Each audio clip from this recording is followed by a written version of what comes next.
माननीय उपमुख्यमंत्री तथा वित्तमंत्री सन 2025-26 चा अर्थसंकल्प सादर करतील।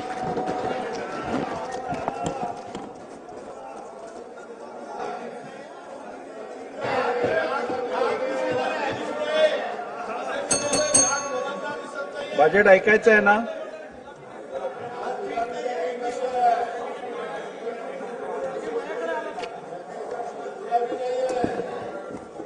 सन्माननीय अध्यक्ष महोदय, आपल्या सर्वांचं आराध्य दैवत युगपुरुष छत्रपती शिवाजी महाराज, स्वराज्य रक्षक छत्रपती संभाजी महाराज, स्वराज्य जननी जिजाऊ माँसाहेब, छत्रपती राजर्षी शाहू महाराज, क्रांतीसूर्य महात्मा ज्योतिराव फुले, महामानव भारतरत्न डॉक्टर बाबासाहेब आंबेडकर, राजमाता पुण्यश्लोक अहिल्यादेवी होळकर, क्रांतीज्योती सावित्रीबाई फुले, साहित्यरत्न लोकशाहीर अण्णाभाऊ साठे या महामानवांना मी वंदन करतो। शिखांचे नववे गुरु श्री गुरु तेग बहादूर यांच्या हुतात्म्याचे हे 350वे वर्ष आहे, त्यांनाही मी अभिवादन करतो। हे वर्ष अनेक दृष्टीनं विशेष आहे। स्वराज्य सौदामिनी महाराणी ताराबाई यांचे हे त्रिशतकोत्तर सुवर्ण महोत्सवी जयंती वर्ष आहे। पुण्यश्लोक अहिल्यादेवी होळकर यांचे त्रिशताब्दी जन्म वर्ष आहे। देशातील लोकशाहीचा आधारस्तंभ असणाऱ्या आपल्या संविधानाला 75 वर्ष पूर्ण झाली आहेत।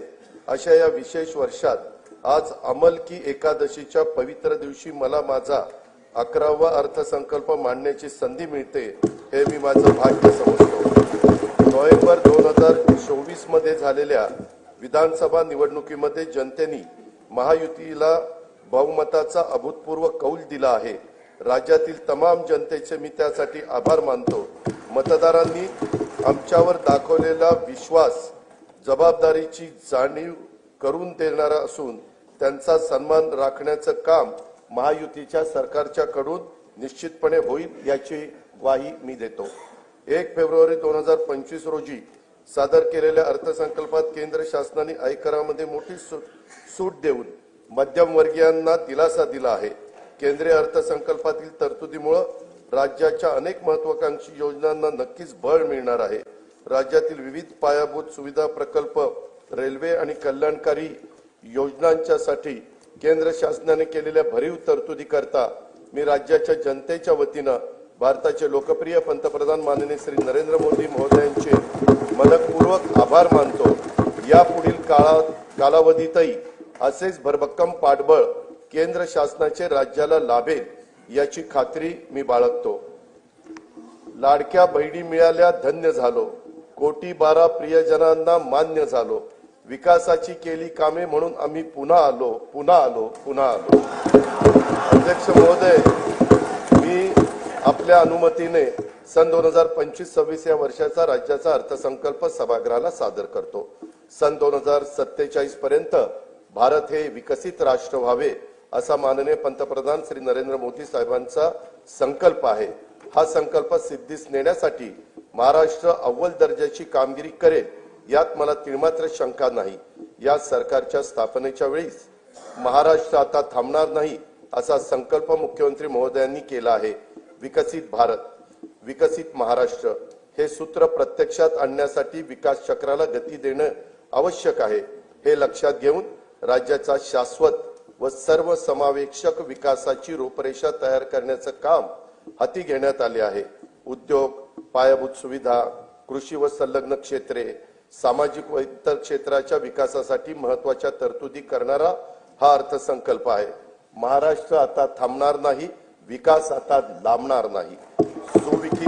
सुविकसित पायाभूत सुविधा, मुबलक नैसर्गिक संसाधने आणि कुशल मनुष्यबळामुळे महाराष्ट्र हे नवीन उद्योग स्थापित करण्यासाठी आदर्श राज्य आहे। उद्योग क्षेत्रातील देशांतर्गत व परदेशी थेट गुंतवणुकीसाठी शासन सतत प्रयत्नशील असल्याने राज्यात मोठ्या प्रमाणावर गुंतवणूक होत आहे।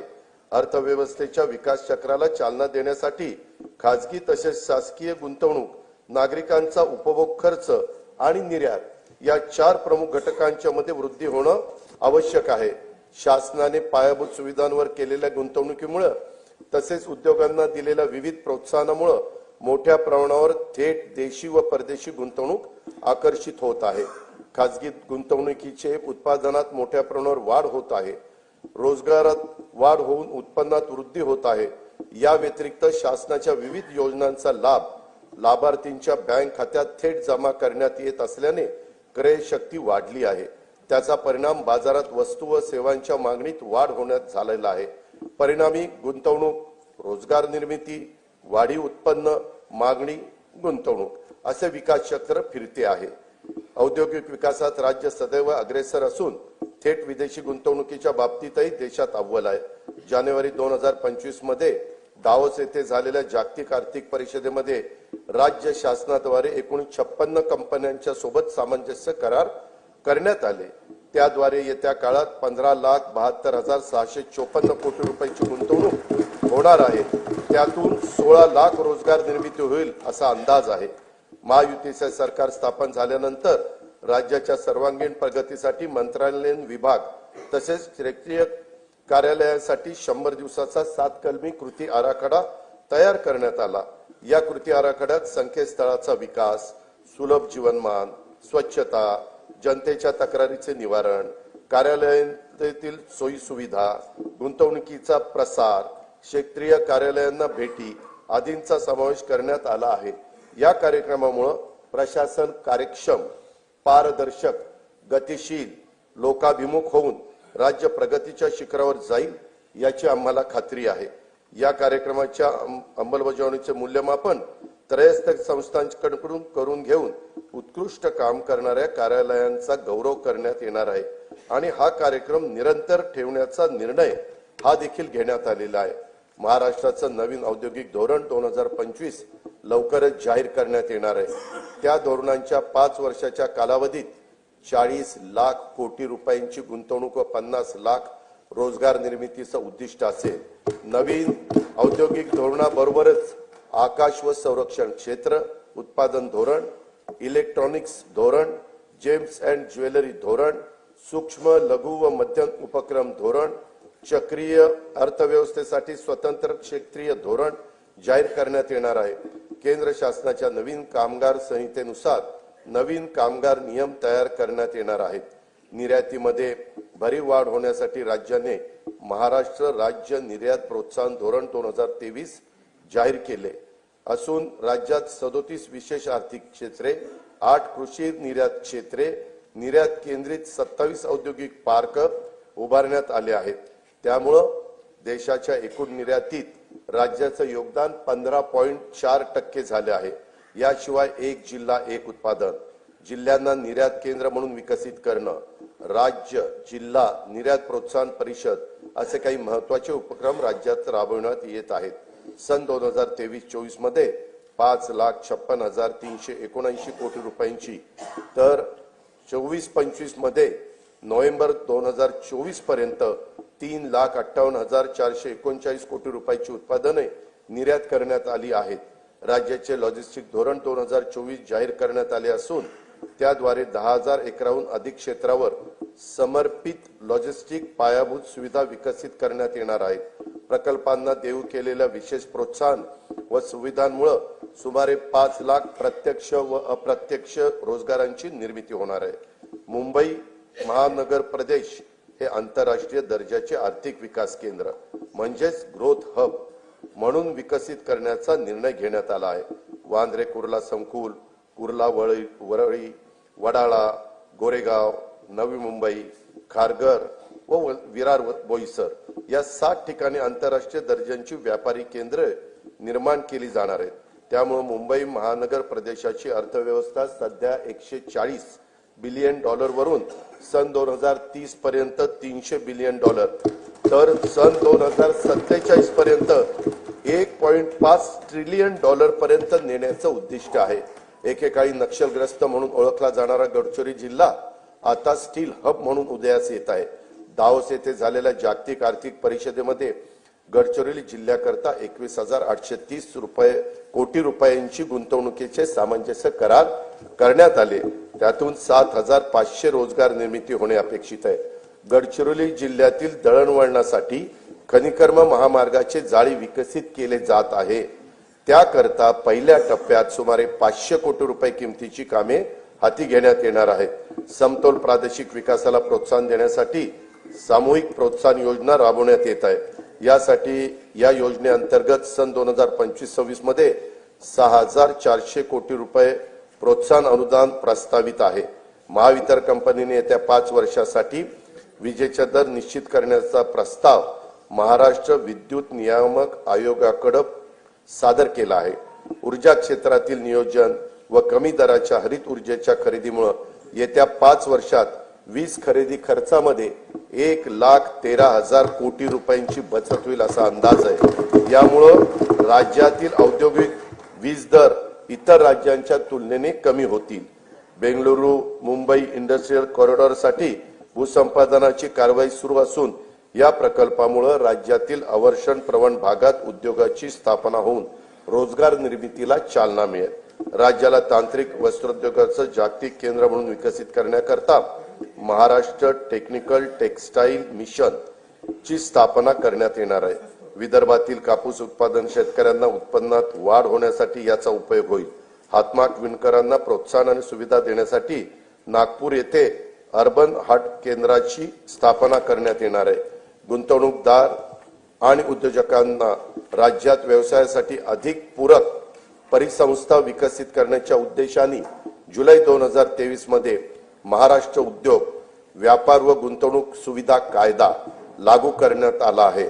उद्योजकांना त्यांच्या उद्योगाचा विस्तार करण्यासाठी तसेच नवीन उद्योग स्थापन करण्यासाठी 17 विभागांच्याकडून देण्यात येणाऱ्या 141 सेवा आता मैत्री या संकेतस्थळामार्फत देण्यात येत आहे।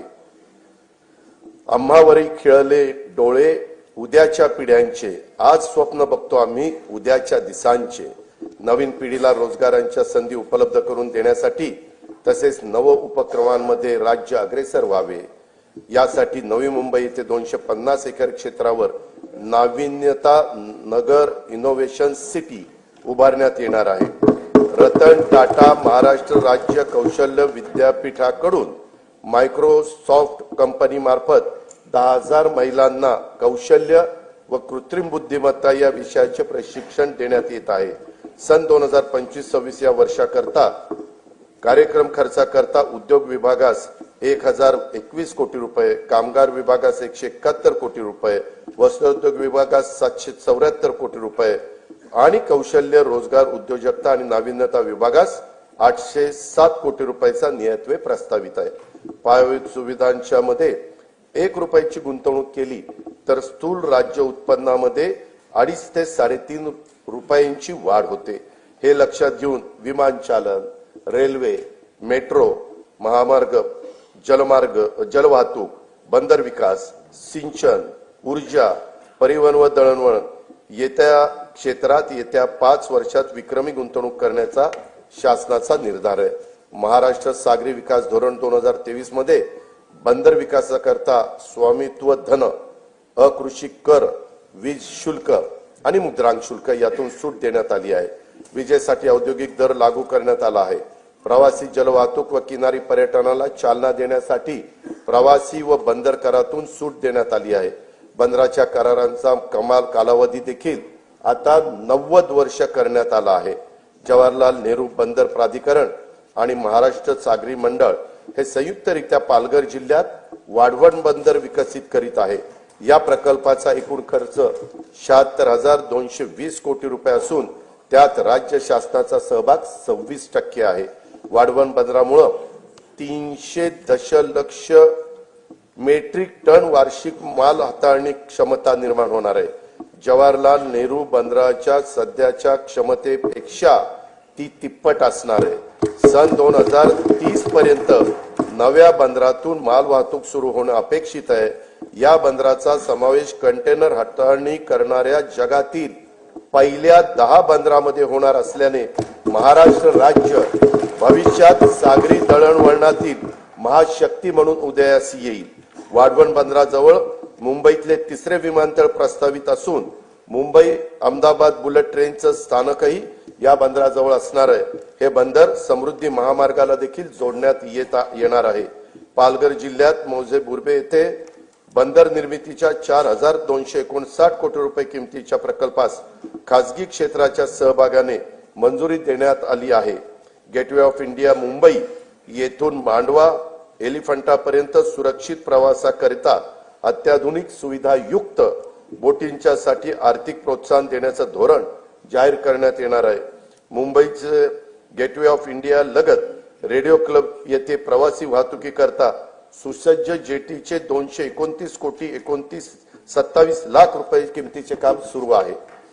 दिघी जिल्हा रायगड, वेंगुर्ला जिल्हा सिंधुदुर्ग तसेच कालेर, डोंबिवली, कोलशेत, मीरा भाईंदर जिल्हा ठाणे येथील जेटींची कामे प्रगतीपथावर आहेत. काशीत जिल्हा रायगड येथे तरंगत्या जेटीचे काम लवकरच सुरू करण्यात येत आहे. हवामान बदल आणि समुद्राच्या पातळीत होत असलेल्या वाढीमुळे निर्माण होणाऱ्या नैसर्गिक आपत्तीपासून बचाव करण्यासाठी महाराष्ट्रातील किनारी जिल्ह्यांच्या मध्ये 8,400 कोटी रुपये किमतीचा बाह्य सहाय्यित प्रकल्प राबविण्यात येणार आहे. महाराष्ट्र शाश्वत पर्यावरण पूरक किनारा संरक्षण व व्यवस्थापन या 450 कोटी रुपये किमतीच्या प्रकल्पांतर्गत सिंधुदुर्ग जिल्ह्यातील देवबाग येथे 158 कोटी रुपये किमतीच्या कामांना मान्यता देण्यात आली आहे. या प्रकल्पामुळे समुद्रकिनारी वास्तव्यास असलेल्या नागरिकांच्या जीविताचे व मालमत्तेचे रक्षण होईल. केंद्र सरकारने सन 2020-21 पासून भांडवली खर्चाकरता 50 वर्ष मुदतीच्या बिनव्याजी कर्जाची राज्यांना भांडवली गुंतवणुकीसाठी विशेष सहाय्य योजना सुरू केली आहे.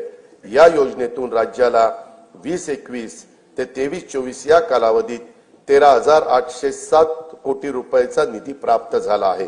सन 2024-25 मध्ये या योजनेत सुमारे 12,000 कोटी रुपयाचे सहाय्य अपेक्षित आहे. पूर्व निर्धारित निकषावर आधारित राज्याच्या दीर्घकालीन व सर्वसमावेशक अमृतकाल राज्य रस्ते विकास आराखडा 2025 ते 2047 तयार करण्याचे प्रस्तावित आहे. या आराखड्यामध्ये पर्यटन केंद्रे, तीर्थक्षेत्रे, धार्मिक स्थळ, गड किल्ले, राष्ट्रीय उद्याने, अभयारण्य, 5,000 पेक्षा जास्त लोकसंख्येच्या वसाहती आणि सर्व जिल्हा मुख्यालय व तालुका मुख्यालय जोडण्याकरता रस्त्यांचा समावेश करण्यात येणार आहे. आशियाई विकास बँकेच्या सहाय्याने रस्ते विकास प्रकल्पाचा टप्पा 1 पूर्ण झाला आहे. टप्पा 2 मधील 3,939 कोटी रुपये किमतीची 468 किलोमीटर रस्ते सुधारण्याची कामे हाती घेण्यात आली आहेत. त्यापैकी 350 किलोमीटर लांबीची कामे पूर्ण झाली आहेत. टप्पा 3 अंतर्गत 755 किलोमीटर रस्ते लांबीची 6,589 कोटी रुपये किमतीची 23 कामे हाती घेण्यात आली आहेत. सुधारित हायब्रिड एन्युटी योजनेअंतर्गत 6,000 किलोमीटर लांबीच्या रस्त्यांची सिमेंट कॉन्क्रीट करण्याची कामे सुरू आहेत. या कामांची किंमत 36,964 कोटी रुपये आहे. प्रधानमंत्री ग्राम सडक योजना टप्पा 3 अंतर्गत 6,500 किलोमीटर लांबीची 5,670 कोटी रुपये किमतीची कामे मंजूर असून त्यापैकी 3,785 किलोमीटर लांबीची कामे ही पूर्ण झाली आहेत. सन 2025-26 साठी 1,500 किलोमीटर लांबीच्या रस्त्याचे उद्दिष्ट ठेवण्यात आले आहे. मुख्यमंत्री ग्राम सडक योजना टप्पा 1 ची कामे पूर्णत्वास आली असून टप्पा 2 अंतर्गत 9,610 किलोमीटर लांबीच्या रस्त्यांची दर्जनोत्तीची कामे मार्च 2026 अखेरपर्यंत पूर्ण करण्याचं नियोजन आहे. मुख्यमंत्री ग्राम सडक योजना टप्पा 2 अंतर्गत अतिरिक्त 7,000 किलोमीटर लांबीच्या रस्त्याचे कॉन्क्रिटीकरण करण्यात येणार आहे. मुख्यमंत्री ग्राम सडक योजना टप्पा 3 अंतर्गत 1,000 पेक्षा जास्त लोकसंख्या असलेली 3,582 गावं 14,000 किलोमीटर लांबीच्या सिमेंट कॉन्क्रीटच्या रस्त्याने प्रमुख जिल्हा मार्गांना, राज्य महामार्गांना आणि राष्ट्रीय महामार्गांना जोडली जातील. या प्रकल्पाची एकूण किंमत 30,100 कोटी रुपये आहे. पहिल्या टप्प्यात 8,000 कोटी रुपयाची कामे हाती घेण्यात येणार आहे. हिंदू हृदय सम्राट बाळासाहेब ठाकरे समृद्धी महामार्गाचं 99% काम पूर्ण झाले असून त्यासाठी 64,755 कोटी रुपये खर्च झाला आहे. इगतपुरी ते आमणे या 76 किलोमीटर लांबीचा टप्पा लवकरच वाहतुकीसाठी खुला होईल. या महामार्गालगत अॅग्रो लॉजिस्टिक हब विकसित केले जाणार असून त्यात कोल्ड स्टोरेज, ग्रेडिंग, पॅकिंग व निर्यात हाताळणी केंद्राच्या प्रमुख सुविधा पुरवण्यात येतील. याचा लाभ प्रामुख्याने विदर्भ व मराठवाड्यातील शेतकऱ्यांना होईल. वर्धा जिल्ह्यातील पवनार ते सिंधुदुर्ग जिल्ह्यातील पात्रादेवी हा 760 किलोमीटर लांबीच्या 86,300 कोटी रुपये किमतीच्या महाराष्ट्र शक्तीपीठ महामार्गाच्या भूसंपादनाची कारवाई प्रगतीपथावर आहे. मुंबई पुणे द्रुतगती मार्गावरील खोपोली ते खंडाळा या लांबीतील मिसिंग लिंक प्रकल्पाचं काम ऑगस्ट 2025 पर्यंत पूर्ण करण्यात येणार आहे. यामुळे प्रवासाचा वेळ आणि इंधन या दोन्हीत बचत होईल आणि वाहतूक कोंडीतून देखील नागरिकांची सुटका होईल. मुंबई उपनगर परिसरातील वाहतूक गतिमान व्हावी यासाठी वर्सोवा ते मड खाडी पूल, वर्सोवा ते भाईंदर किनारी मार्ग, मुलुंड ते गोरेगाव, ठाणे ते बोरिवली आणि ऑरेंज गेट ते मरीन ड्राईव्ह भुयारी मार्ग असे 64,783 कोटी रुपये किमतीचे प्रकल्प हाती घेण्यात आले आहेत. ठाणे ते मुंबई नवी मुंबई आंतरराष्ट्रीय विमानतळ असा उन्नत मार्ग बांधण्याचं नियोजन असून त्याद्वारे ठाणे, डोंबिवली, कल्याण व अन्य महत्वाची मोठी शहरं आंतरराष्ट्रीय विमानतळाशी सुलभरित्या जोडली जाणार आहेत. बाळकुम ते गायमुख या ठाणे किनारी मार्गाची लांबी 13.45 किलोमीटर असून त्याचे सुमारे 3,364 कोटी रुपये खर्चाचे काम सन 2028 अखेरपर्यंत पूर्ण करण्याचं आमचं नियोजन आहे.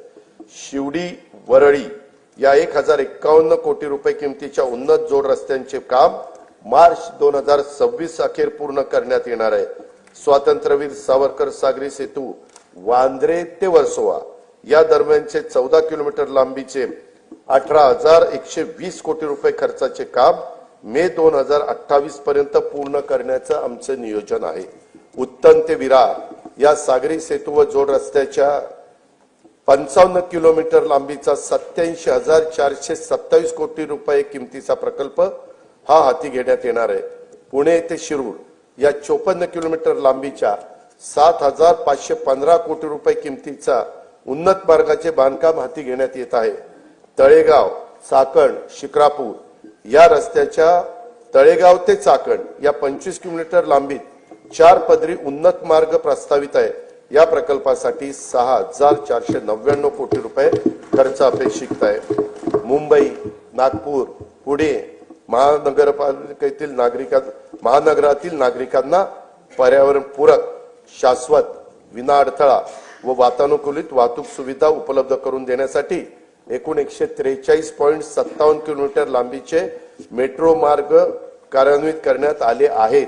या सेवेचा लाभ सुमारे 10 लाख प्रवासी रोज घेत आहेत.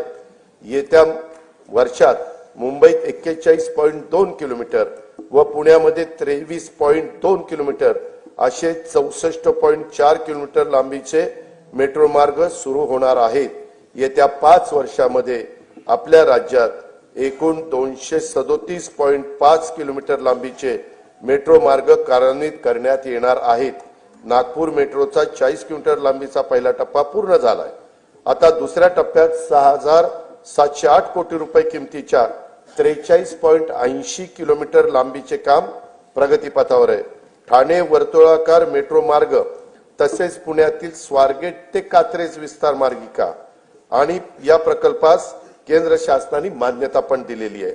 पुणे मेट्रो रेल्वे टप्पा 2 अंतर्गत खडकवासला, स्वारगेट, हडपसर, खराडी आणि नळस्टॉप वारजे माणिकबाग या 2 मार्गिकांच्या 9,897 कोटी रुपये किमतीचा प्रस्ताव केंद्र शासनाच्या मान्यतेकरता पाठविलेला आहे.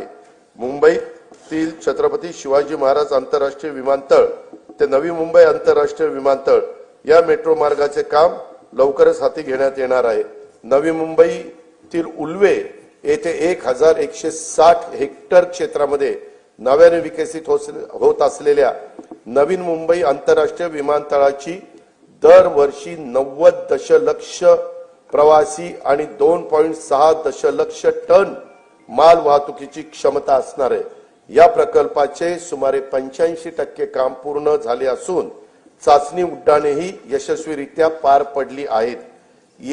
तेथून एप्रिल 2025 मध्ये देशांतर्गत विमानसेवा सुरू करण्याचं आमचं नियोजन आहे. नागपूर येथील डॉक्टर बाबासाहेब आंबेडकर आंतरराष्ट्रीय विमानतळाचे खासगी सहभागातून श्रेणीवर्धन आणि आधुनिकीकरण करण्यात येत आहे. प्रवासी आणि मालवाहतूक क्षमतेत त्यामुळे वृद्धी होईल. विदर्भाच्या सर्वांगीण आर्थिक विकासाला यामुळे चालना मिळेल. शिर्डी विमानतळाचा 1367 कोटी रुपये किमतीचा विकास कामांना मान्यता देण्यात आलेली आहे. ती कामे सुरू आहेत. सन 2021 मध्ये शिर्डी विमानतळाला प्रमुख विमानतळाचा दर्जा देखील प्राप्त झालेला आहे.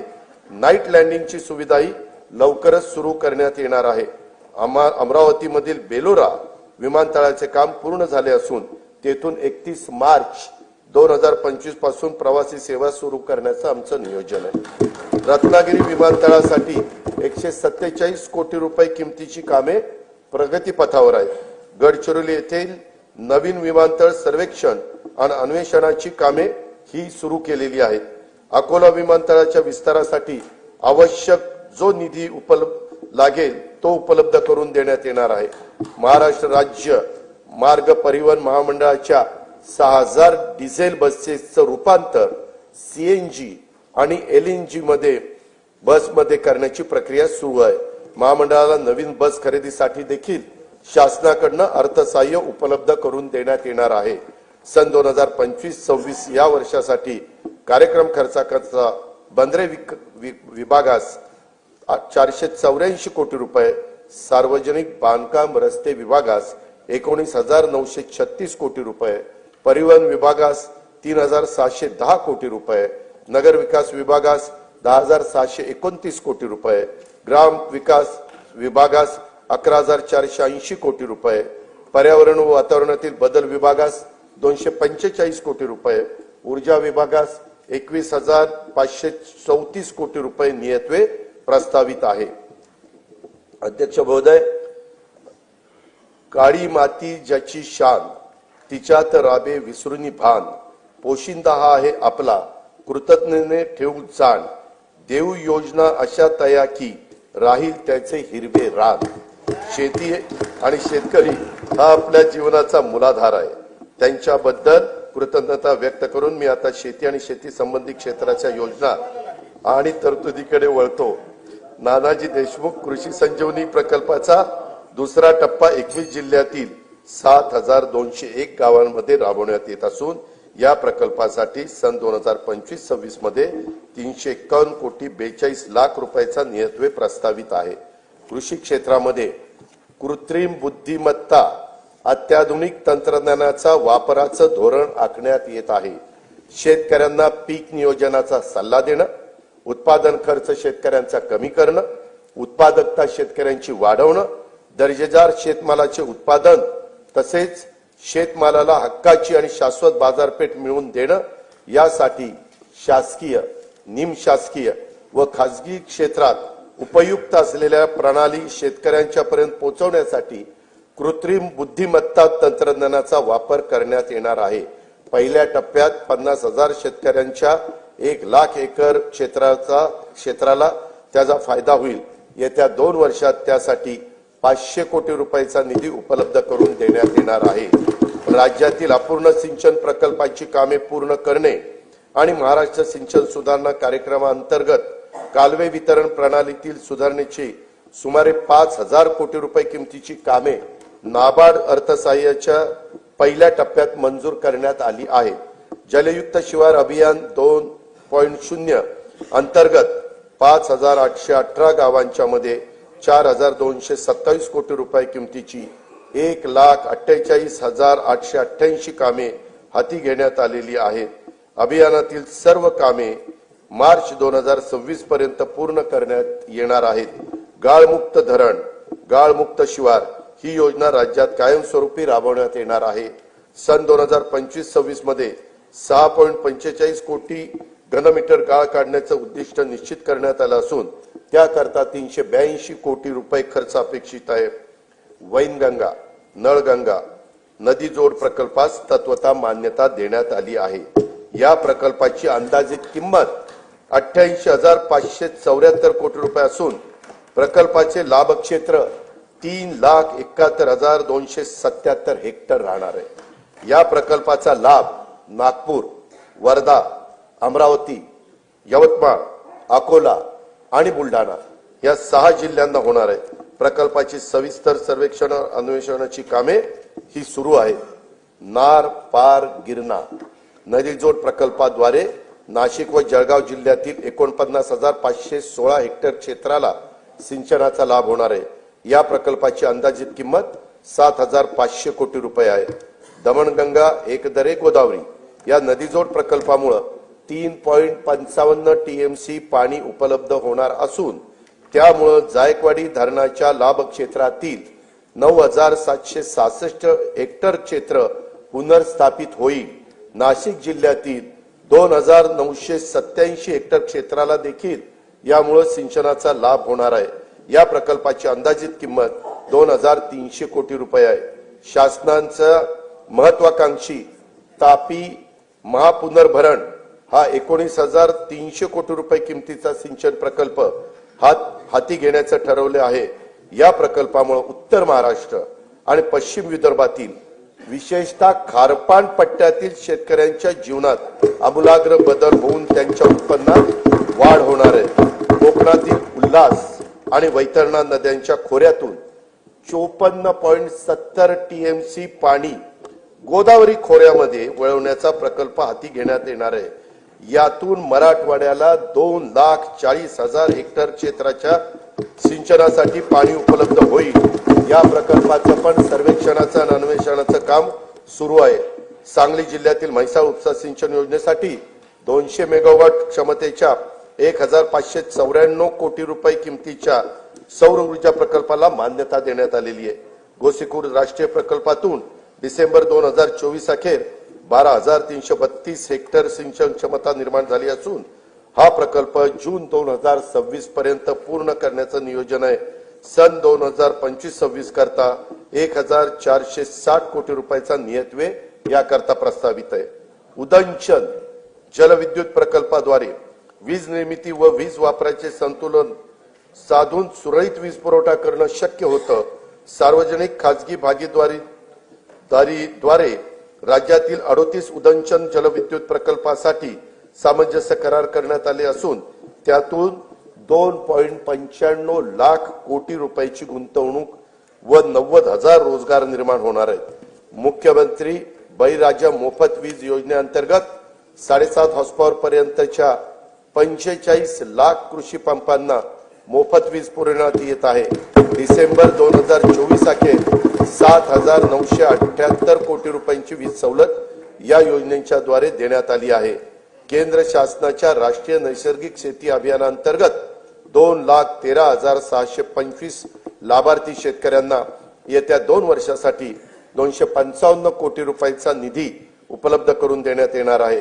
ग्रामपंचायत स्तरावर स्वयंचलित हवामान केंद्र उभारण्यात येणार आहेत. त्यासाठी देखील आवश्यक तो निधी उपलब्ध करून देण्यात येईल. राज्यातील सर्व नगरपालिका क्षेत्रातील सांडपाण्यावर प्रक्रिया करून त्या पाण्याचा वापर उद्योग आणि शेतीसाठी करण्यात येणार आहे.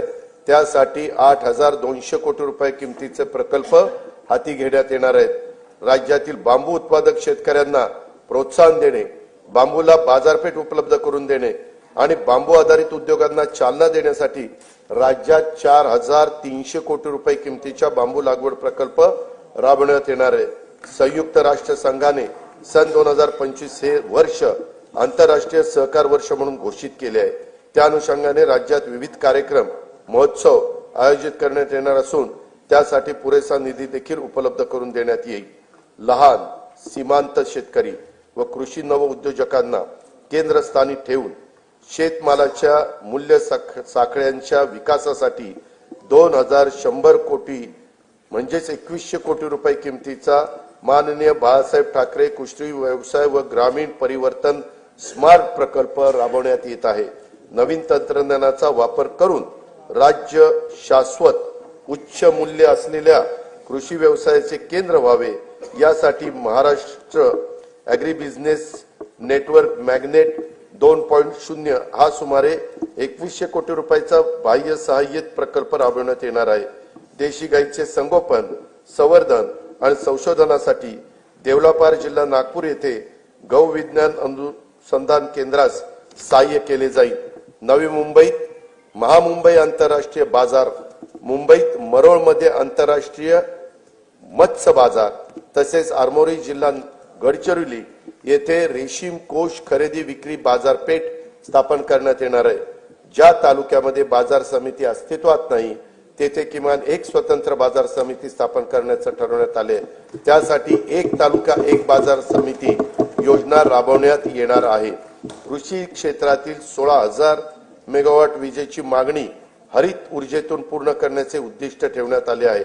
शेतकऱ्यांना दिवसा विश्वासार्ह वीज पुरवठा करणं शक्य व्हावं यासाठी 27 जिल्ह्यांच्या मध्ये मुख्यमंत्री सौर कृषी वाहिनी योजना 2.0 मधून 2,779 विद्युत उपकेंद्रासाठी सौर प्रकल्प हाती घेण्यात आले असून ते ऑक्टोबर 2026 पर्यंत पूर्ण होणार आहेत।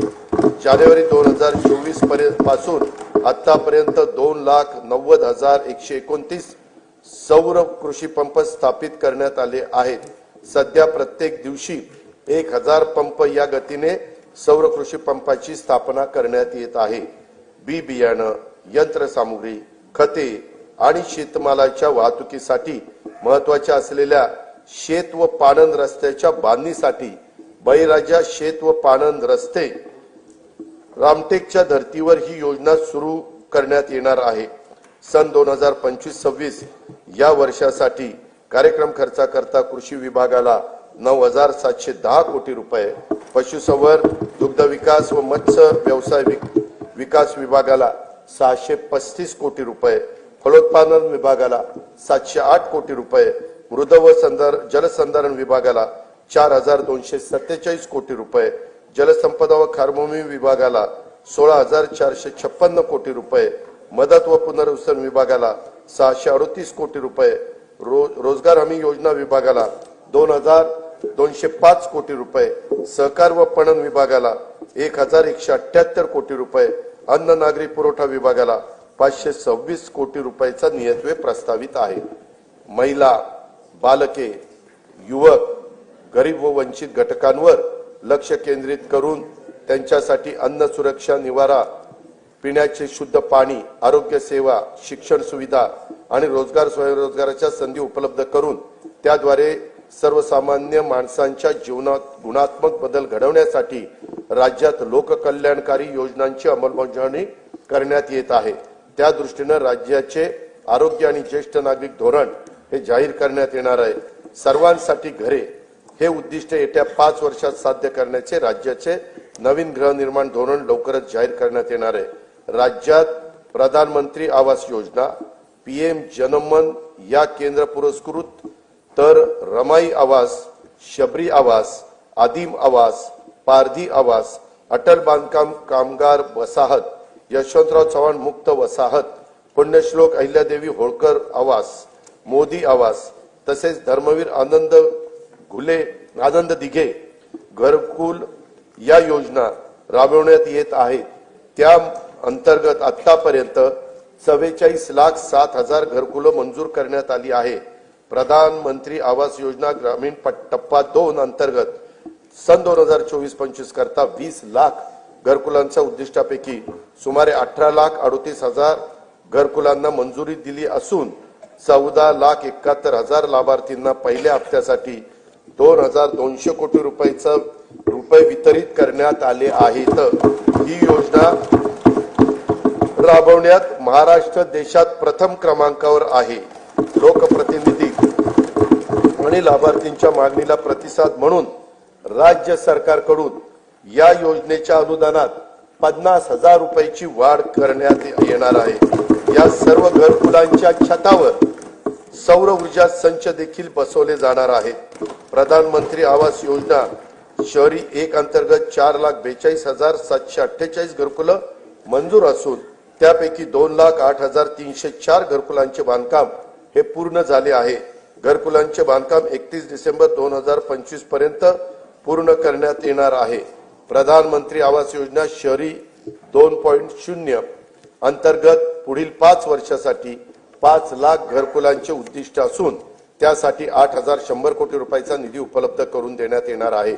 नाविन्यपूर्ण बांधकाम, तंत्रज्ञानाचा वापर, हरित इमारती आणि सौर प्रणालीच्या वापरासाठी अधिकचे अनुदान देण्यात येणार आहे। पंतप्रधान सूर्यघर वीज योजनेतून आतापर्यंत 1,30,000 घरगुती ग्राहकांनी 500 मेगावॉट पेक्षा जास्त क्षमतेचे छतावरचे सौर ऊर्जा संच स्थापित केले असून त्यांना आतापर्यंत 1,000 कोटी रुपयांचे पेक्षा जास्त अनुदानाचा लाभ देण्यात आला आहे. 0 ते 100 युनिट वीज वापरणाऱ्या सुमारे 1.5 कोटी वीज ग्राहकांना छतावरील सौर ऊर्जा संच खरेदीसाठी अनुदान देण्याची योजना राज्य सरकारकडून सुरू करण्यात येणार असून या योजनेमुळे येत्या काही काळात राज्यातील सुमारे 70% वीज ग्राहकांचे वीज बिल टप्प्याटप्प्याने शून्यावर येणार आहे. सातारा जिल्ह्यातील मांद्याची वाडी व टेकवडी या गावांना सौरग्राम म्हणून घोषित केले असून त्यांच्यासह अन्य 8 गावांचे सौर ऊर्जेचे 100% विद्युतीकरण करण्यात येणार आहे. वैद्यकीय महाविद्यालय आणि आरोग्य संस्थांसह राज्यातील सर्व शासकीय कार्यालयामध्ये सौर विद्युत यंत्रणा स्थापित करण्यात येणार आहे. राज्यातील 52,500 रास्त दुकानामधील ई-पॉस मशीन इलेक्ट्रॉनिक्स वजन काट्यांना जोडण्यात येत आहे. राष्ट्रीय अन्न सुरक्षा योजनेअंतर्गत सप्लाय चेन ब्लॉक चेन तंत्रज्ञान वापरून स्वस्त धान्याची वाहतूक व वितरण प्रणाली अधिक पारदर्शक व कार्यक्षम करण्यात येणार आहे. जल जीवन मिशन योजनेअंतर्गत सुमारे 1,30,00,000 कुटुंबांना नळ जोडणी देण्यात आली असून सन 2025-26 मध्ये याकरता 3,939 कोटी रुपयाचा नियतव्यय प्रस्तावित आहे. गोदावरी खोरे पुनर्भरण व मराठवाडा ग्रीड हे महत्वाकांक्षी प्रकल्प आंतरराष्ट्रीय वित्तीय संस्थांच्या सहाय्याने राबवण्यात येणार आहेत. या प्रकल्पाची एकूण किंमत 37,668 कोटी रुपये आहे.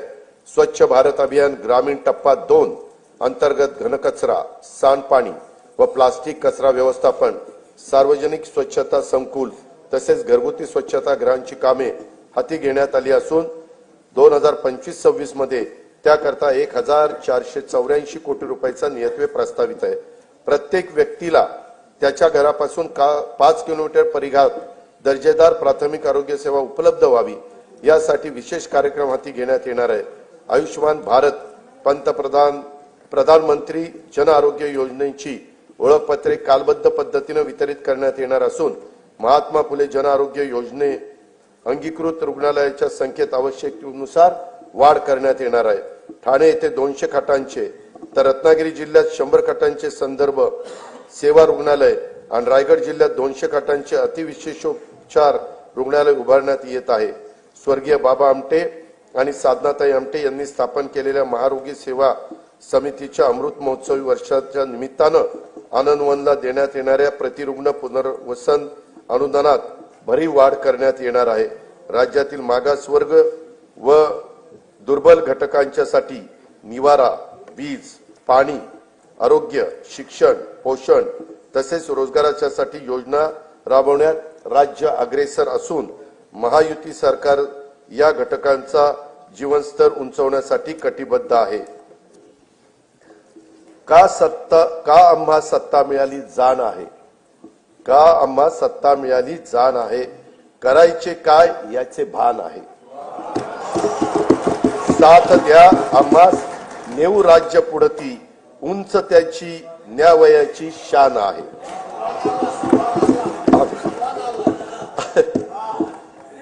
सुभान अल्लाह म्हणायचं नाही, ते शेरशायरीला म्हणायचं. अनुसूचित जाती घटकांच्या सर्वांगीण विकासासाठी राजर्षी शाहू महाराज शिष्यवृत्ती योजना, विद्यार्थी वसतिगृह, भारतरत्न डॉक्टर बाबासाहेब आंबेडकर स्वाधार योजना, साहित्यरत्न लोकशाहीर अण्णाभाऊ साठे नागरी वस्ती सुधार योजना इत्यादी योजना राबवण्यात येत आहेत. महात्मा फुले मागासवर्गीय विकास महामंडळ, साहित्यरत्न लोकशाहीर अण्णाभाऊ साठे विकास महामंडळ, संत रोहिदास चर्मोद्योग आणि चर्मकार विकास महामंडळाद्वारे देखील अनेक योजना राबवण्यात येत आहेत. अनुसूचित जाती घटक कार्यक्रम तरतुदीमध्ये यावर्षी गेल्या वर्षीच्या तुलनेत 42% एवढी भरीव वाढ करण्यात आलेली आहे.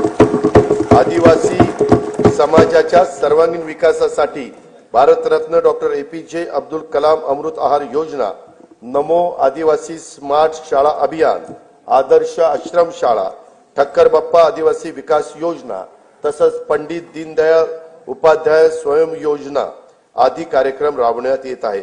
आदिवासी घटक कार्यक्रम तरतुदी यावर्षी गेल्या वर्षीच्या तुलनेत 40% एवढा भरीव वाढ करण्यात आलेली आहे.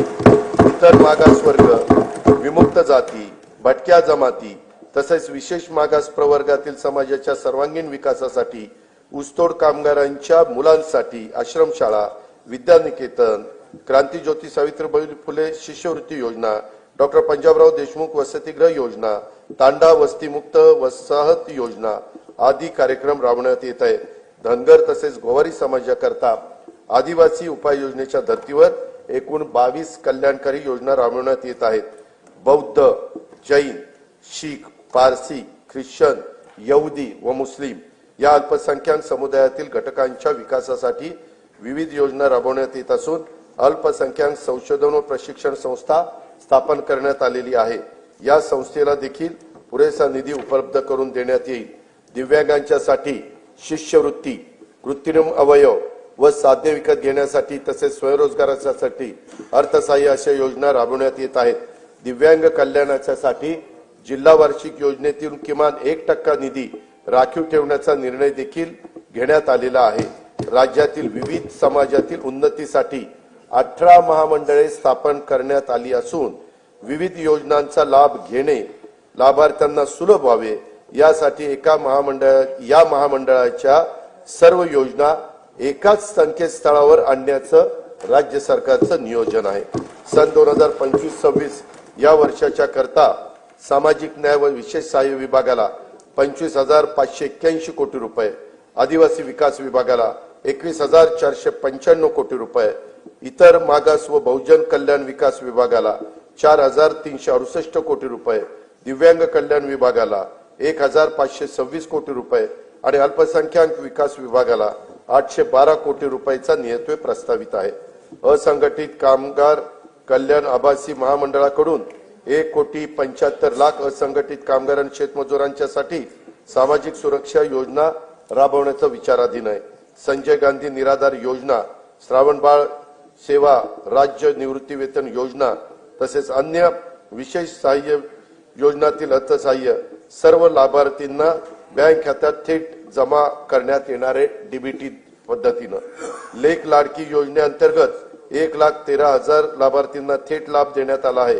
2025-26 साठी या योजनेच्या करता 50,55,00,000 रुपयाचा नियतव्यय प्रस्तावित आहे. मुलींच्या व्यावसायिक शिक्षणाला प्रोत्साहन देण्यासाठी शिक्षण शुल्क व परीक्षा शुल्काची 100% प्रतिपूर्ती करण्यात येत आहे. मान्यता प्राप्त उच्च आणि व्यावसायिक अभ्यासक्रमाचे केंद्रीभूत प्रवेश प्रक्रियेद्वारे प्रवेश घेणाऱ्या आणि ज्यांचे कुटुंबाचे वार्षिक उत्पन्न 8 लाख रुपयापेक्षा कमी आहे अशा विद्यार्थिनींना हा लाभ देण्यात येतो. मुख्यमंत्री माझी लाडकी बहीण योजनेअंतर्गत 2,53,00,000 लाभार्थी महिलांना जुलै 2024 पासून आर्थिक लाभ देण्यात येत आहे. त्यासाठी आतापर्यंत 33,232 कोटी रुपये खर्च झालेला आहे.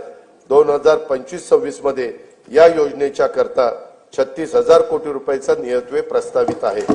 या योजनेमधून मिळणाऱ्या अनुदानाचा उपयोग जरा बजेट होऊ द्या ना. काही महिला गटांनी आर्थिक उपक्रमासाठी बीज भांडवल म्हणून केला असून अशा गटांना आणखीन प्रोत्साहन देण्यासाठी विशेष योजना हाती घेण्याचा आमच्या विचाराधीन आहे. दीनदयाळ अंत्योदय योजना राष्ट्रीय ग्रामीण उपजीविका अभियानाअंतर्गत सुमारे 22 लाख महिलांना लखपती दीदी होण्याचा मान मिळाला आहे. सन 2025-26 मध्ये आणखी 24 लाख महिलांना लखपती करण्याचं शासनाचं उद्दिष्ट आहे. नवी मुंबईत उल्वे मध्ये 194 कोटी 14 लाख रुपये किमतीच्या युनिटी मॉलचे काम आता प्रगतीपथावर आहे. बचत गटाच्या उत्पादनांना हक्काची बाजारपेठ उपलब्ध करून देण्यासाठी प्रत्येक जिल्ह्यात एक उमेद मॉल उभारण्याचं शासनाने ठरवले असून पहिल्या टप्प्यात 10 जिल्ह्यांच्या करता 150 कोटी रुपयाचा निधी उपलब्ध करून देण्यात येणार आहे. ऑलिम्पिक, पॅराऑलिम्पिक, आंतरराष्ट्रीय व राष्ट्रीय स्पर्धांमध्ये पदक मिळवणाऱ्या खेळाडूंना प्रोत्साहन मिळावे म्हणून वैयक्तिक व सांघिक क्रीडा प्रकारामध्ये पदक प्राप्त खेळाडूंना देण्यात येणाऱ्या बक्षिसांच्या मध्ये घसघशीत वाढ करण्यात आली आहे. शिवछत्रपती क्रीडा संकुल पुणे येथील क्रीडा सुविधांचे नूतनीकरण करण्यात येणार आहे. क्रीडा संकुलाच्या देखभालीसाठी दुरुस्तीसाठी जिल्हा वार्षिक योजनेतून किमान 1% निधी राखीव ठेवण्यात येणार आहे। छत्रपती शिवाजी महाराज चषक कबड्डी तसेच व्हॉलीबॉल स्पर्धा, स्वर्गीय खाशाबा जाधव चषक कुस्ती स्पर्धा, भाई नेरुरकर चषक खो खो स्पर्धा या 4 राज्यस्तरीय क्रीडा स्पर्धेत देण्यात येणारे अनुदान हे 75 लाखावरून 1 कोटी रुपये करण्यात येणार आहे। सन 2025-26 या वर्षाकरता कार्यक्रम खर्चाकरता गृहनिर्माण विभागाला 1246 कोटी 55 लाख रुपये, पाणी पुरवठा व स्वच्छता विभागाला 3875 कोटी रुपये, सार्वजनिक आरोग्य विभागाला 3827 कोटी रुपये, उच्च व तंत्र शिक्षण विभागाला 3098 कोटी रुपये, वैद्यकीय शिक्षण व औषधी द्रव्य विभागाला 2574 कोटी रुपये, महिला व बाल विकास विभागाला 31,907 कोटी रुपये, शालेय शिक्षण व क्रीडा विभागाला 3,496 कोटी रुपये नियतवे प्रस्तावित आहेत। मुंबईतील गुन्हेगारीस प्रतिबंध, जलद आपत्कालीन प्रतिसाद आणि प्रभावी सार्वजनिक सुरक्षेसाठी पोलीस आयुक्त बृहन्मुंबई यांच्या कार्यालयात कृत्रिम बुद्धिमत्तेवर आधारित नवे हायटेक कमांड कंट्रोल सेंटर स्थापन करण्यात येणार आहे। गुन्ह्यातील पुरावा शास्त्रोक्त पद्धतीने गोळा करून त्याचा विश्लेषणाद्वारे दोषसिद्धीचे प्रमाण वाढवण्यास मदत व्हावी यासाठी 21 पथदर्शी फिरती न्यायवैद्यक वाहने लोकार्पित करण्यात आली आहेत। सायबर सुरक्षा संदर्भात तज्ञ मनुष्यबळांचा पुरवठा करण्यासाठी महाराष्ट्र सायबर गुन्हे सुरक्षा महामंडळ स्थापित करण्यात येणार आहे। घरबांधणी अग्रिमाची मागणी करणाऱ्या पोलीस दलातील सर्व अधिकारी व कर्मचाऱ्यांना अग्रिम देणे शक्य व्हावे यासाठी आवश्यक ती तरतूद करण्यात येणार आहे। राज्यात एकूण 18 नवीन न्यायालयाची स्थापना करण्यात आली आहे। त्यामध्ये दर्यापूर जिल्हा अमरावती, पौड, इंदापूर आणि जुन्नर जिल्हा पुणे, पैठण, गंगापूर जिल्हा छत्रपती संभाजीनगर, आर्वी जिल्हा वर्धा, काटोल जिल्हा नागपूर, वणी जिल्हा यवतमाळ, तुळजापूर जिल्हा धाराशिव आणि तसेच हिंगोली जिल्ह्याच्या ठिकाणी न्यायालयाचा याच्यामध्ये समावेश आहे। सन 2025-26 या वर्षाच्या कार्यक्रम खर्चाकरता गृह पोलीस विभागास 2,237 कोटी रुपये, उत्पादन शुल्क विभागाला 153 कोटी रुपये, विधी व न्याय विभागाला 759 कोटी रुपये व महाराष्ट्र विधानमंडळ सचिवालयास 547 कोटी रुपये नियतवे प्रस्तावित आहे। मुख्यमंत्री शाश्वत समृद्ध पंचायत राज अभियान राज्यात राबवण्यात येणार असून त्यात भाग घेणाऱ्या अत्युत्कृष्ट ग्रामपंचायतींना तालुका पातळीवर राज्य स्तरापर्यंत पुरस्कार देण्याचे प्रस्तावित आहे। राज्यात सध्या राबविण्यात येत असलेल्या योजनांचे मूल्यमापन करून त्यांचे सुसूत्रीकरण तसेच साधन संपत्तीच्या स्रोताचा अभ्यास करून त्यामध्ये वाढ करण्याचे उपाय सुचवण्यासाठी उच्चस्तरीय समिती स्थापन करण्यात आली असून या समितीच्या शिफारसी विचारात घेऊन योजनांची अधिक प्रभावी अंमलबजावणी करण्यासाठी उपाययोजना करण्यात येणार आहे। सन 2025-26 या वर्षासाठी कार्यक्रम खर्चाकरता नियोजन विभागाला 9,060 कोटी रुपये 60 कोटी 45 लाख रुपये, वित्त विभागाला 208 कोटी रुपये, महसूल आणि वन विभागाला 2,981 कोटी रुपयाचा नियतवे प्रस्तावित आहे। महाराष्ट्राला निसर्गरम्य समुद्रकिनारा, प्राचीन लेण्या, गड किल्ले, घनदाट वनसंपदा असा समृद्ध वारसा लाभला आहे। पर्यटन क्षेत्रात खासगी गुंतवणुकीसाठी उत्साहवर्धक आणि अनुकूल वातावरण निर्माण करण्याकरता पर्यटन धोरण 2024 जाहीर करण्यात आले असून येत्या 10 वर्षात पर्यटन क्षेत्राला 1 लाख कोटी रुपयाची गुंतवणूक आकर्षित करण्याचे उद्दिष्ट ठेवण्यात आले आहे। राज्याचे आरोग्य पर्यटन धोरण देखील अध्यक्ष महोदय आखण्यात येत आहे। मुघलांच्या नजरकैदेतून आग्र्यातून सुटका हा शिवचरित्रातील प्रेरणादायी प्रसंग आहे। छत्रपती शिवाजी महाराज नजरकैदेत होते, तेथे भव्य स्मारक उभारण्याचं राज्य सरकारने ठरवलेलं आहे। त्यासाठी उत्तर प्रदेश शासनाच्या सहकार्याने जागा उपलब्ध करून घेण्यात येईल आणि त्याच्यामध्ये तशा प्रकारचं त्या भव्य स्मारक उभारण्यात येईल। येणाऱ्या पिढ्यांना शिवरायांच्या स्फूर्तिदायी चरित्राची ओळख अद्ययावत तंत्रज्ञानाच्या आधारे करून देण्यासाठी पुणे शहरातील आंबेगाव येथे 4 टप्प्यात भव्य शिवसृष्टी प्रकल्प उभारण्यात येत आहे।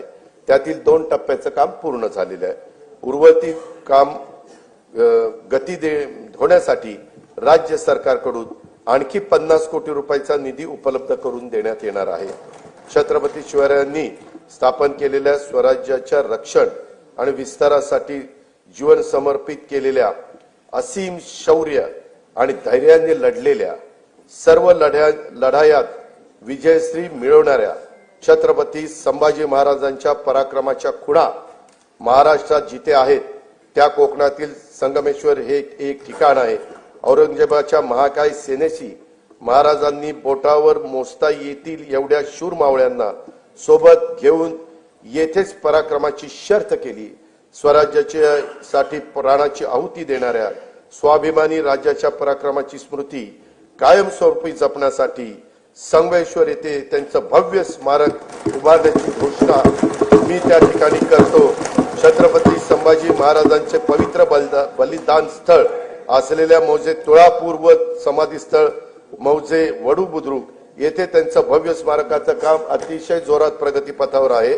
दरवर्षी एका प्रेरणादायी गीताला छत्रपती संभाजी महाराज राज्य प्रेरणा गीत पुरस्कार प्रदान करण्याचा निर्णय देखील शासनाने घेतला आणि तो अंमलबजावणी केली. छत्रपती संभाजी महाराज की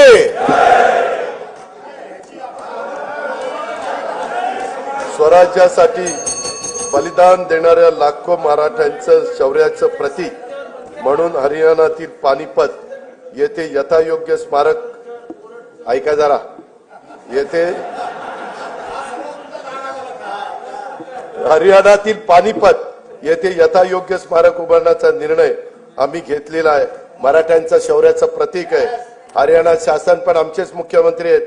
त्यांना आमचे हे मुख्यमंत्री बोलतील आणि स्मारकाची जागा घेतील आणि तेही स्मारक त्या ठिकाणी होईल. चैत्यभूमी दादर मुंबई येथे इंदू मिलच्या जागेवर भारतरत्न डॉक्टर बाबासाहेब आंबेडकर यांचं आंतरराष्ट्रीय दर्जाचं स्मारक उभारण्याचं काम सुरू असून त्यासाठी देखील पुरेसा निधी उपलब्ध करून ते लवकरात लवकर पूर्ण करण्याचं आमचं धोरण आहे. भारताचे दिवंगत पंतप्रधान भारतरत्न अटल बिहारी वाजपेयी यांच्या जन्मशताब्दी वर्षानिमित्त मुंबई येथे भव्य स्मारक उभारण्यात येणार आहे. स्वर्गीय बाळासाहेब ठाकरे राष्ट्रीय स्मारकाच्या पहिल्या टप्प्यातील काम पूर्ण झाले असून दुसऱ्या टप्प्यातील कामासाठी राज्य सरकारकडून 220 कोटी रुपयाचा निधी उपलब्ध करून देण्यात येणार आहे. आद्य शिक्षिका ज्ञानज्योती सावित्रीबाई फुले यांचे जन्मगाव असलेल्या नायगाव तालुका खंडाळा जिल्हा सातारा येथे त्यांच्या कार्यास साजेस स्मारक व महिला प्रशिक्षण केंद्र उभारण्यात येणार आहे. साहित्यरत्न आज त्यांची पुण्यतिथी मी त्यांना अभिवादन करतो. साहित्यरत्न लोकशाहीर अण्णाभाऊ साठे यांचे जन्मस्थळ वाटेगाव तालुका वाळवा जिल्हा सांगली येथे स्मारकासाठी तसेच त्यांचे नावे प्रस्तावित शिराजनगर मुंबई येथील संशोधन प्रशिक्षण संस्थेसाठी पुरेसा निधी उपलब्ध करून देण्यात येणार आहे. संगमवाडी पुणे येथे वस्ताद लहुजी साळवे यांच्या स्मारकाचं काम अतिशय जोरात प्रगतीपथावर आहे. सन 2027 मध्ये नाशिक येथे होणाऱ्या सिंहस्थ कुंभमेळ्याच्या निमित्तानं नमामि गोदावरी अभियानाचा आराखडा तयार करण्यात येत आहे. कुंभमेळ्याच्या सुव्यवस्थित आयोजनासाठी विशेष प्राधिकरणाची स्थापना करून त्यासाठी आवश्यक तो निधी उपलब्ध करून देण्यात येणार आहे. नाशिक येथे राम कालपथ विकास प्रकल्पांतर्गत रामकुंड, काळाराम मंदिर आणि गोदातट परिसरातील पर्यटनाच्या दृष्टीने विकास करण्यासाठी 146 कोटी 10 लाख रुपये किमतीची कामे हाती घेण्यात येत आहेत. दुर्गम ते सुगम कार्यक्रमाद्वारे डोंगराळ भागातील प्राचीन मंदिरे, धार्मिक स्थळे, गड किल्ले व इतर निसर्गरम्य 45 ठिकाणी रोपवेद्वारे जोडण्यात येणार आहेत. राज्यातील प्राचीन मंदिराचे जतन, संवर्धन व परिसर विकासासाठी आवश्यक निधी उपलब्ध करून देण्यात येणार आहे. महानुभाव पंथाच्या श्रद्धास्थानाच्या विकासाची कामे देखील हाती घेण्यात येणार आहेत. प्रभू रामाच्या पदस्पर्शाने पावन झालेल्या रामटेक येथील श्रीराम मंदिराच्या नूतनीकरणाचे काम सुरू असून तेथे दरवर्षी सांस्कृतिक महोत्सवाचे आयोजन करण्याचे नियोजन आहे. सिंधुदुर्ग जिल्ह्यातील सागरी संग्रहालय, कृत्रिम प्रवाह आणि पाणबुडी पर्यटन हे 75 कोटी रुपये किमतीची कामे प्रगतीत आहेत. कोयनानगर तालुका पाटण जिल्हा सातारा येथे स्कायवॉकची उभारणी व नेहरू उद्यानाचे सुशोभीकरण हे देखील करण्यात येणार आहे. मुनावळे तालुका जावळी येथील सातारा येथील जलपर्यटन प्रकल्पाचा पहिला टप्पा पर्यटकांच्यासाठी खुला करण्यात आला आहे. आता हेळवात जिल्हा सातारा येथे कोयना जल पर्यटन प्रकल्पाला मान्यता देण्यात आली आहे. ठाणे जिल्ह्यातील मुरबाड तालुक्यातील माळशेज घाटात काचेचा स्कायवॉक उभारण्यात येणार आहे. अध्यक्ष महोदय, भाव फुलांना पायी उधळून आयुष्याचा कापूर जाळून तुझे सारखे करीन पूजन, गीत तुझे मी आई गाईन, शब्दोशब्दी अमृत ओतून, अशा माय मराठीस केंद्रीय मंत्रिमंडळाने 3 ऑक्टोबर 2024 रोजी झालेल्या बैठकीमध्ये अभिजात भाषेचा दर्जा दिल्याबद्दल राज्यातल्या तमाम जनतेच्या वतीनं आणि जगभरातील मराठी भाषिकांच्या वतीनं मी माननीय पंतप्रधान नरेंद्र मोदी महोदयांचे मनपूर्वक आभार मानतो. या पुढे दरवर्षी 3 ऑक्टोबर हा दिवस अभिजात मराठी भाषा सन्मान दिन व 3 ते 9 ऑक्टोबर दरम्यान अभिजात मराठी भाषा सप्ताह साजरा करण्यात येईल. मराठी भाषा विद्यापीठ रिद्धपूर येथे अभिजात मराठी भाषेच्या संशोधन व अध्ययनासाठी उच्च दर्जाचे संशोधन केंद्र तसेच अनुवाद अकादमी स्थापित करण्यात येणार आहे. मराठी भाषेच्या संवर्धनासाठी कार्य करणाऱ्या संस्थांच्या माध्यमातून अभिजात मराठी भाषा विषयक उपक्रम राबवण्यात येणार आहेत. मराठी भाषेच्या संशोधनातील उल्लेखनीय कामगिरीबद्दल पुरस्कार सुरू करण्यात येणार आहे. सन 2025-26 या वर्षाच्या कार्यक्रम खर्चाकरता सार्वजनिक बांधकाम इमारती विभागाला 1367 कोटी रुपये, पर्यटन व सांस्कृतिक कार्य विभागाला 3159 कोटी रुपये, सामान्य प्रशासन विभागाला 2899 कोटी रुपये आणि मराठी भाषा विभागाला 225 कोटी रुपयाचा नियतव्यय हा प्रस्तावित आहे. सन 2024-25च्या अंदाजपत्रकात 4,99,463 कोटी रुपये महसुली जमा अपेक्षित होती. महसुली जमेचे सुधारित अंदाज 5,36,463 कोटी रुपये निश्चित करण्यात आले. सन 2024-25च्या एकूण खर्चाचा अर्थसंकल्पीय अंदाज 6,12,293 कोटी रुपये व सुधारित अंदाज 6,72,030 कोटी रुपये असून भांडवली व कल्याणकारी योजनांवरील खर्चात झालेल्या वाढीमुळे सन 2024-25 या वर्षाच्या एकूण खर्चाच्या सुधारित अंदाजात ही वाढ झालेली आहे. सन 2025-26 या आर्थिक वर्षात जिल्हा वार्षिक योजनेअंतर्गत 20,165 कोटी रुपयाची भरीव तरतूद करण्यात आली आहे. गेल्या वर्षीच्या तुलनेत 2,000 कोटी रुपयांनी ही तरतूद वाढवलेली आहे. सन 2025-26 मध्ये कार्यक्रम खर्चाकरता रक्कम 2,54,560 कोटी रुपये निश्चित करण्यात आले असून त्यामध्ये अनुसूचित जाती घटक कार्यक्रमासाठी 22,668 कोटी रुपये तर आदिवासी घटक कार्यक्रमासाठी 21,495 कोटी रुपयाचा नियतव्यय प्रस्तावित आहे. नियतव्ययाचा समावेश आहे. सन 2025-26च्या अर्थसंकल्पामध्ये एकूण खर्चासाठी 7,20,00,000 कोटी रुपयाची तरतूद केली आहे. सन 2025-26च्या अर्थसंकल्पामध्ये महसुली जमा 5,60,964 कोटी रुपये व महसुली खर्च 6,06,855 कोटी रुपये अंदाजित आहे.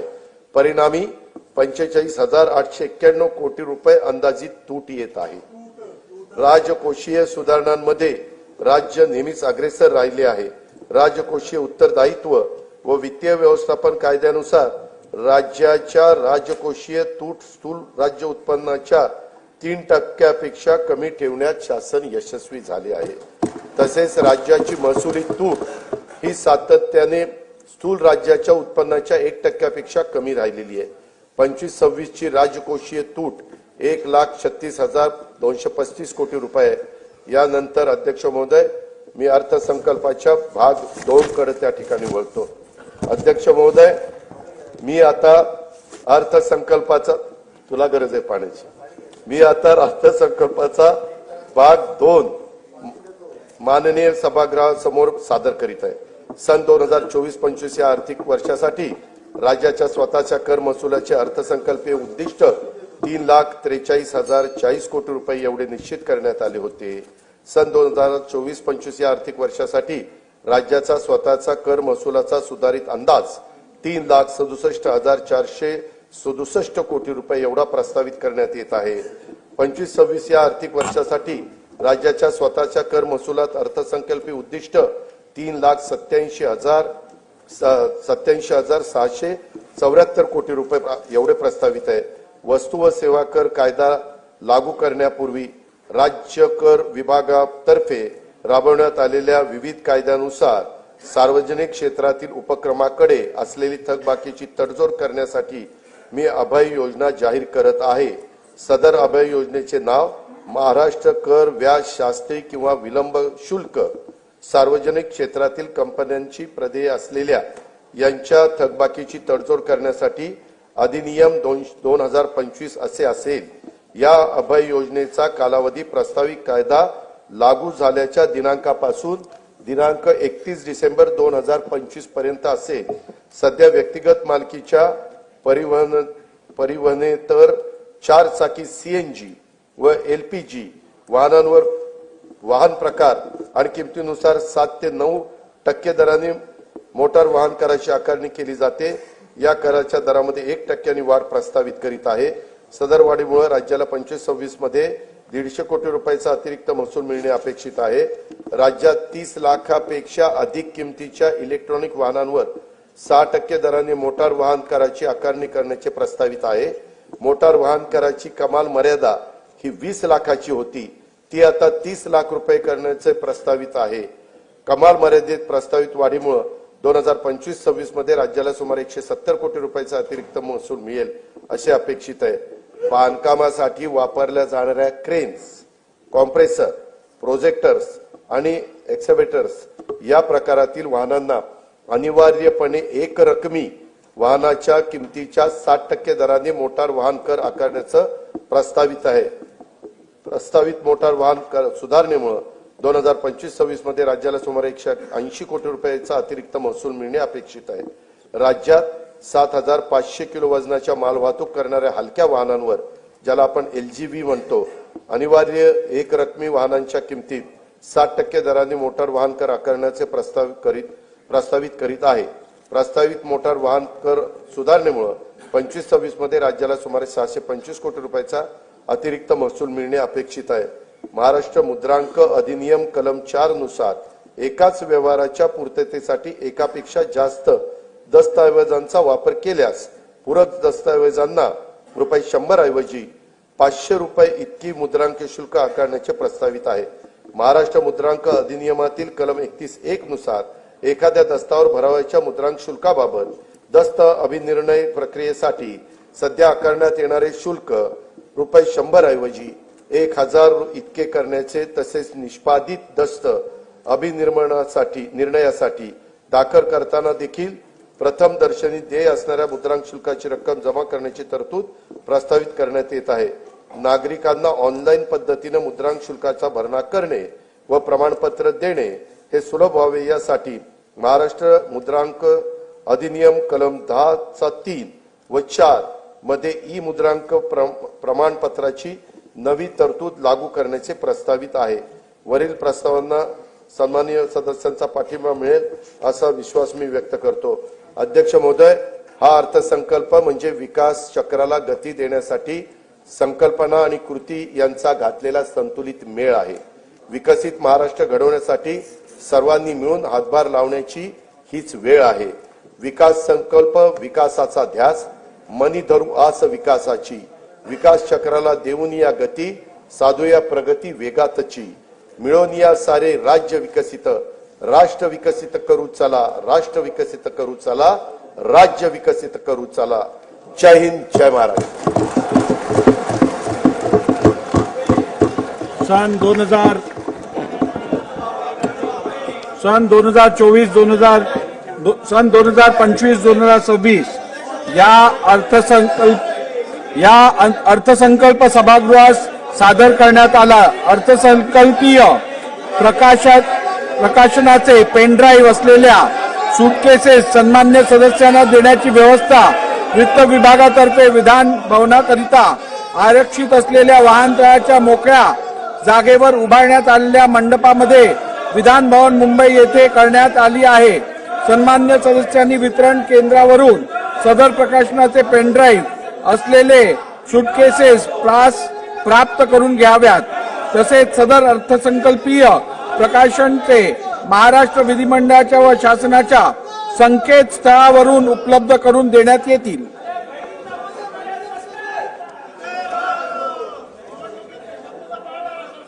सभागृहाची बैठक आता स्थगित होत आहे. मंगळवार दिनांक 11 मार्च 2025 रोजी सकाळी 11 वाजता सभागृहाची बैठक भरेल.